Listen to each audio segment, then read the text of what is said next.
तैयार रहिए। स्टार्ट। महोदय, प्रशासन का यह कर्तव्य हो जाता है कि वह सतर्क रहे और अधिकारी लोग अपने को निष्पक्ष रखें विराम। किंतु जो जनता के अंदर एक गिरावट आती जा रही है वह भी एक देखने की बात है विराम। इसलिए मैं चाहता हूं कि सरकार कोई ऐसा प्रयत्न करे जिससे कि भ्रष्टाचार को रोकने के लिए जो लोगों का नैतिक स्तर ऊंचा होना आवश्यक है उसको ऊंचा किया जा सके विराम।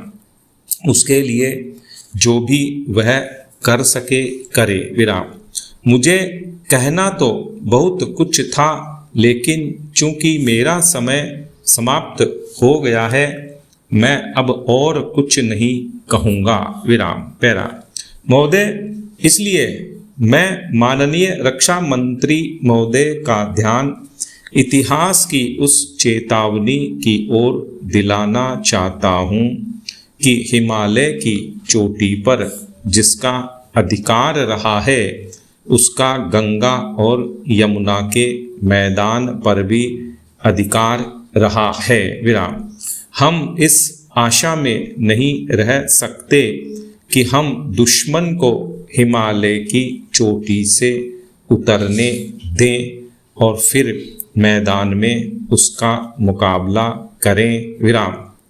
मुझे याद है कि कुछ वर्ष पहले प्रधानमंत्री जी ने बड़ी दृढ़ता के साथ यह कहा था कि हम हिमालय को दहेज के रूप में नहीं दे देना चाहते और यह नहीं कहना चाहते कि साहब आप टहलते हुए यहाँ आ जाइए विराम।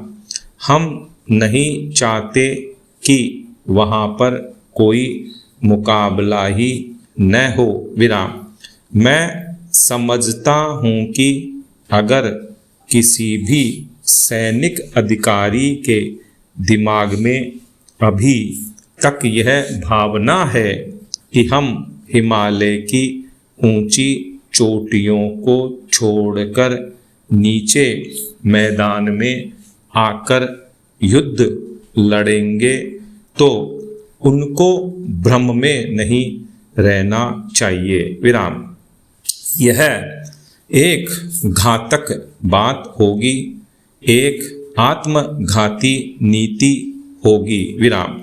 अगर एक बार चीन का हिमालय की चोटियों पर कब्जा हो गया तो चाहे वह बाद में नीचे हम पर हमला न भी करे, किंतु वहाँ से हम उसको कभी नहीं हटा सकेंगे विराम।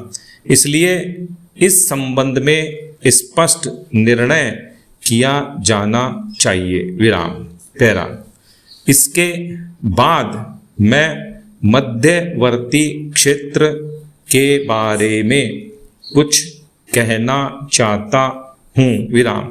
पिछली बार जब चीन ने बड़े पैमाने पर आक्रमण किया था तो लद्दाख में और पूर्व में नेफा के इलाके में किया था विराम।